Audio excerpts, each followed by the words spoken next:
Stranger, written by Albert Camus in 1942, I believe, is about the character Merceau and starts off with a very specific premise, and this is actually encapsulated by a remark that was made by Camus in 1955 about the stranger. He said, "In our society, any man who does not weep at his mother's funeral runs the risk of being sentenced to death." He said that was kind of his summary of what the stranger was about, and that's how it starts out. So Merceau specifically, he gets a telegram, and the way that this is structured, the way that it's written, is that it sets out something that should be very important, dramatic, emotional, and significant to this particular character. This is how it starts out. In my translation, this translation I have, there are two translations that I read. This one I have, it's on my iPad, makes it easier. But one of them, the translator's note, and that will be the other one, not the one I'm reading now, but the translator's note specifically said he was trying to mimic the minimalist style of Camus that he was trying to use in the French. And this one, as far as I hear, the one I'm going to read, which some of the passages I like a little more in this one, what I'm going to read apparently takes a little more liberty when it comes to translating a lot of these passages. So keep that in mind when we're going through it. But this is how it starts out. This part one: "Mother died today, or maybe yesterday, I can't be sure. The telegram from the home says, your mother passed away. Funeral tomorrow, deep sympathy," which leaves the matter doubtful. It could have been yesterday. So you've got the structure and you've got the themes already built in this first paragraph. So it specifically finds out this dramatic, very personal and significant thing that has happened that should elicit a proper response from the character. And he ends the paragraph with this, which leaves the matter doubtful. It could have been yesterday. And there are different paragraph structures too in the other translation, so it could be different. The character is interested in the minutia of how it's written, the ambiguity in the message, as much as, or slightly more than, the actual death of his mother, the thing that's supposed to trigger all the proper societal responses, the things you're supposed to enact. So, there are some very helpful things to know about Camus that will render much of this less opaque than it seems to be. So it's specifically written in first person, and the thing that Camus is trying to do, as far as I can tell, is that he wants to write it in first person so you have direct access to this person's brain. You have direct access to who this person is in every part of him, and yet you still feel the distance between yourself as reader and the narrator. I had a lengthy discussion about this book, and there were some different interpretations, but I think the overriding idea that really establishes what this is about is from understanding Camus' philosophy, kind of the thing that he espoused, and that specifically has to deal with absurdism. He's often been kind of thrust into the camp of existentialism as well, but he rejected that particular term. Now, there's a distinction between absurdism and existentialism. Absurdism is a kind of, to put it a little cheaply, is the idea that all of this is absurd, that life and the things that happen and the highs and the lows and everything that can be or could be or anything like that, dreams, aspirations, etc. It's all just an absurdity. It's a collective absurdity. It doesn't actually mean anything. It's not important. For existentialism, it could see that life is either absurd or meaningless or whatever else, but it has an attitude about that. It's unhappy. It's depressed. It's saying that there's a gap out there, there's a lacuna out there that I can't fill, that isn't being filled by the universe, and thus I have a negative emotion as a response to it, however big or deep or whatever else that negative emotion might be. But for absurdism, there is no attitude toward it, there is no interest in it, there is no concern for it being the fact. So I think this is kind of the thing that's being established with The Stranger, and it's not very long. It's only like 100 pages. It doesn't take very long to read. It's eminently easy to read in either translation as far as I could tell, and it will be compared, the writing style will be compared to Hemingway. They're very different, they definitely have their own ways of doing minimalism. This, to me, The Stranger, Camus' writing is more, it has a kind of jaggedness to it, not a frustrating jaggedness, but specifically to establish the way this person thinks. So like I said, this is the setup that he finds out about his mother dying and he doesn't have an emotional response to it. So as he's interacting with people that he runs into, they'll be aware of the loss or he'll tell them about the loss and they'll be surprised that he's not reacting in the proper way. And I'm going to spoil a little bit here. It's not very long, so if you want to read it first and then come back, because I want to go deep into it so we can get all the ideas out here. It's actually one of my, it's definitely definitely up there, one of my favorite works of all time now, having finally read it. This is the first time I read it, so it's definitely up there. I'd highly recommend just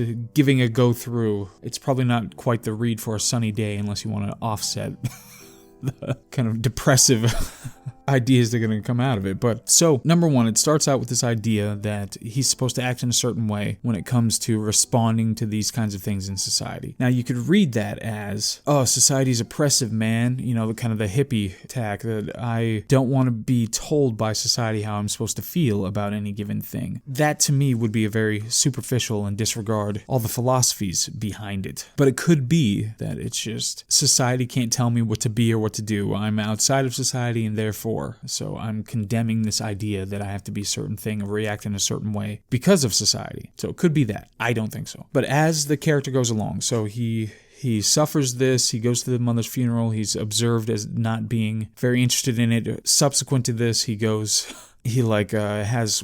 a coffee, he has a smoke, and people look at these as like, how could he do this at this particular time? He should be shocked and unable to function. He goes to a movie, and it was a comedy movie, and this is something that comes out later that's like, how could he do that? He has a girlfriend who talks about marriage, and it has all these posts, these life posts that it runs into, and like I said, big spoiler, at a certain point, he and some friends, they get into on a beach, they get into a scuffle. Anyway, so he goes through all the like tentpole moments. When he's on the beach, he ends up killing a guy. Very importantly, he shoots the guy once and then shoots him 3 more times in rapid succession. So there's a gap there, which is very important later. So after having done this, then he ends up on trial, and they go through the whole trial thing. Now, a murder and a trial are pretty kind of mundane structurally. As an attorney, I don't particularly like seeing trials in fiction. Obviously, not just for the fact that they miss a whole bunch of procedural necessities, and the attorneys never seem to act like actual attorneys, but it can really slog the whole pace of everything when they have to end up in a courtroom and they're testifying, and we have to go, oh, what's the verdict going to be? It gets a little tired. Not a little, it gets a lot tired. You know, if it's not A Few Good Men or something like that, or 12 Angry Men, anything with men in the title apparently, then it just gets tedious. It doesn't have much dramatic weight in the right ways. Some do, whatever. But so anyway, but this is specifically the structure. So it's got 4 major life events that should be very significant to anybody, and they're not significant to this particular protagonist. So first, the death of his mother; second, marriage; third, murder or murder and trial; and fourth, his own execution. So all of those things should be very significant for a person, but they're not for Marceau. So he's indifferent to the death of his mother, and one of the things that is important is that he structures this mirrored image when it comes to he and his mother. So his mother ends up in a home. He puts her in the home and doesn't have much of it. He doesn't feel too bad about it. And we learn that when she first got to the home, she cried every day because she was there. And then later, once she got used to it, then she would have cried if somebody had tried to take her away. And later, when he's incarcerated, he goes through the same transformation that initially he found it horrible to be there. And then later he gets used to it and it's perfectly fine. And his mother even had a statement around that his mother said something about how you can get used to anything. And that's kind of a central absurdist idea, because if you can get used to anything, if anything can eventually cause the same response in you, then what is the actual intrinsic value or meaning of any of it? So he goes through all these things, but I think what Camus is trying to set up is that, look, any of the possible, incredible, amazing things that you could do that can happen in your life that are important, whether good or bad, they actually don't mean anything. It's an absurdist structure. It's not significant or important or anything like that. One quote, "But I wasn't sure if I should smoke under the circumstances in Mother's presence. I thought it over. Really, it didn't seem to matter, so I offered to keep her a cigarette and we both smoked." So these little things that come up, and later when he goes to the theater and happens to see a comedy as opposed to some other kind of movie and has a sexual encounter with his would-be fiance and all that. All those things come up in the court case as reasons to condemn him for the murder. Now, obviously, as an attorney, I would be able to say, no, you can't use that character evidence to try to demonstrate that he didn't care about his mother's death. You're not going to be able to use that to try to demonstrate that he committed this particular act of murder. But that's what Camus is trying to structure it around, is trying to say that he's really on trial for not doing the things that he was expected to do, as much as he's on trial for the murder. murder. He's on trial for not having expressed grief for the death of his mother as much as he's on trial for having murdered somebody and creating this equivalence in those acts. Again, it could be read as, oh, he's condemning society, but I think it's bigger than that, much bigger than that.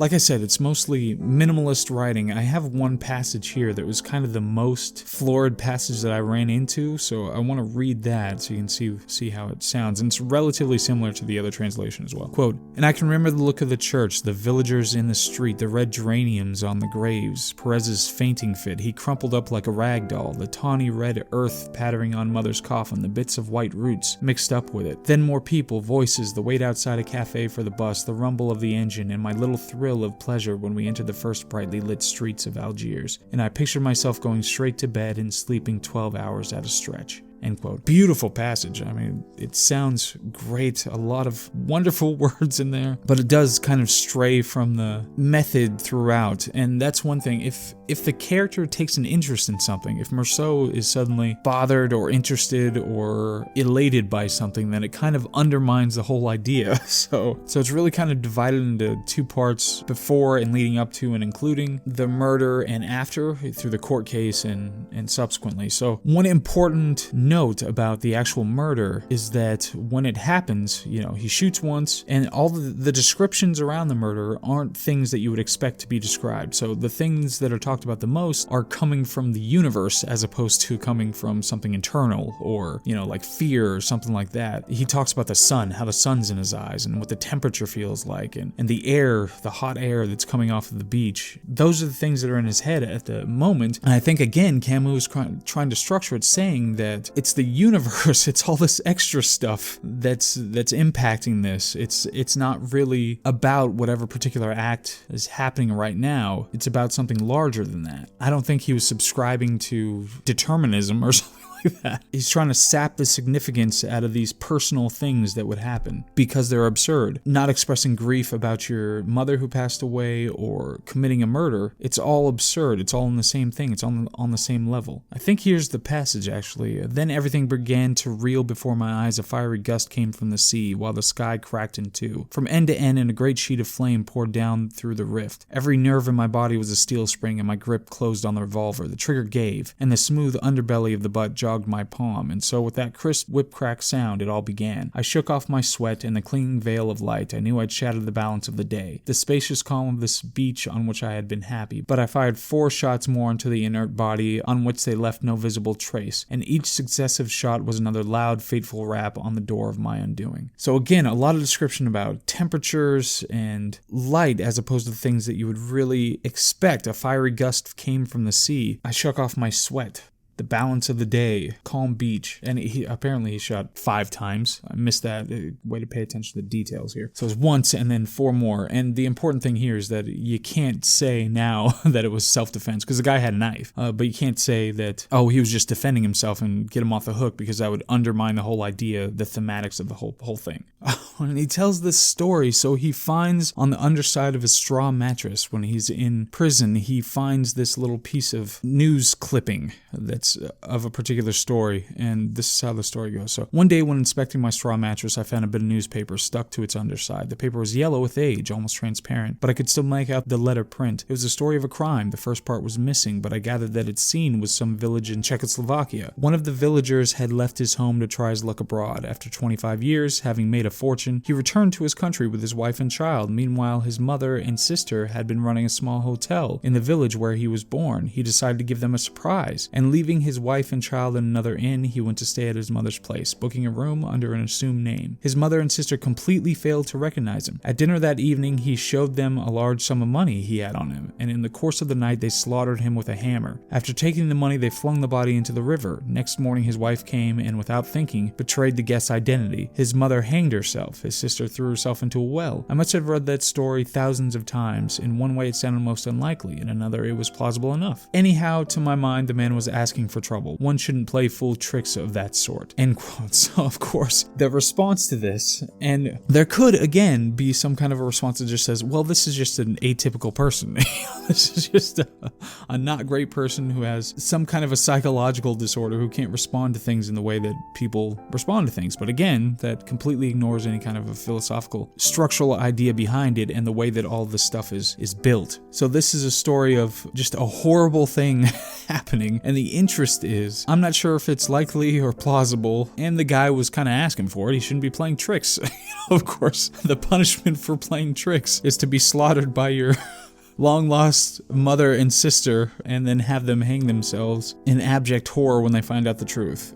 So it's a curious tidbit to put in there, but it suggests it's the same kind of idea, that something that happens in such a way and the improper response to it. And again, I think because Camus is leveling out anything that could possibly happen to a person, good or bad. It's absurdism in practice. They go through the trial, and then he laments the fact that he's found to be guilty. There's some question as to that for a little bit, but eventually he gets found, and he's waiting on an appeal, and once the appeal is denied, then that's the end of it. He's going to be executed. And sometimes he sounds some lamentations for having been for the certitude, he says, of his execution. And then also they have a priest who comes in, and this is the only time he shows emotion, when he gets pissed at the priest for having just berated him with all these ideas of afterlives and God and all that stuff. So he gets angry at this idea and gets rid of the priest. So this is the only real emotion that's expressed. One thing toward the end, he says, "How had I failed to recognize that nothing was more important than an execution? That, viewed from one angle, it's the only thing that can genuinely interest a man." At this point, he was frustrated by the fact that he hadn't gone to more executions. And so now he's saying that that's the only thing that can generate interest in a man is an execution. And one funny little thing he talks about here is that how horrible it is that if you somehow were to survive an execution, that would be so much worse because they just have to do it again. If by some fluke the knife didn't do its job, they start it again. It's a curious idea when it comes to executions. You struggle through and they just have to do it again. Supposing she were dead, her memory would mean nothing. I couldn't feel an interest in a dead girl. This seemed to me quite normal, just as I realized people would soon forget me once I was dead. I couldn't even say that it was hard to stomach. Really, there's no idea to which one doesn't get acclimatized in time. End quote. What difference could they make to me, the deaths of others, or a mother's love, or as God, or the way a man decides to live, the fate he thinks he chooses, since one and the same fate was bound to choose, not only me, but thousands of millions of privileged people who, like him, called themselves my brothers. End quote. Here's an important idea because it's right at the end, and he says he opens his heart to the benign indifference of the universe. Now, I should have looked up the other translation of this, but he calls it a benign indifference of the universe. To feel it so like myself, indeed so brotherly, made me realize that I'd been happy, and that I was happy still, For all to be accomplished, for me to feel less lonely, all that remained to hope was that on the day of my execution, there should be a huge crowd of spectators, and they should greet me with howls of execration. Execration, of course, meaning like hate. So that's, again, so there's a balance here. There's an indifference in the calculus, even though he's using the vernacular of emotions here. He says, realize that I'd been happy, and his only hope is to feel less lonely by having spectators at his execution with howls of execration, so howls of hate. So you would think that would be the worst, most disheartening thing that you could have, is that everybody at your crowded, making you feel less lonely, at your execution, talking about how much they hate you. But universal indifference, and then happy to be hated at your execution. So I really think that the structure here and the idea is, like I said, I only read this through each of the translations, but the idea here is the absurdism, is that all of this is absurd, that it doesn't mean anything, but that you shouldn't have an attitude toward it. And of course, the stranger is the protagonist, but it's also the reader, that this is the situation that any person is in, and whatever value you want to attribute to whatever thing is going on, whatever important thing, the most exalted, incredible, amazing thing that you could imagine, or the worst possible misery for everyone, it doesn't matter one way or the other. And on that note, so that's Albert Camus. That's The Stranger. And having only read it a couple of times, I'm sure I can't do it all justice, but those are my takeaways. I recommend it, especially it being a short read. I'm going to recommend those more heavily than anything with 1,000 pages. Sorry, Joyce. But it being a short read, I think everybody should just give it a whirl, see what they think it means, espouse some ideas, and especially shoot them at me. But all right, so that's the last coffee house. Thanks. Bye.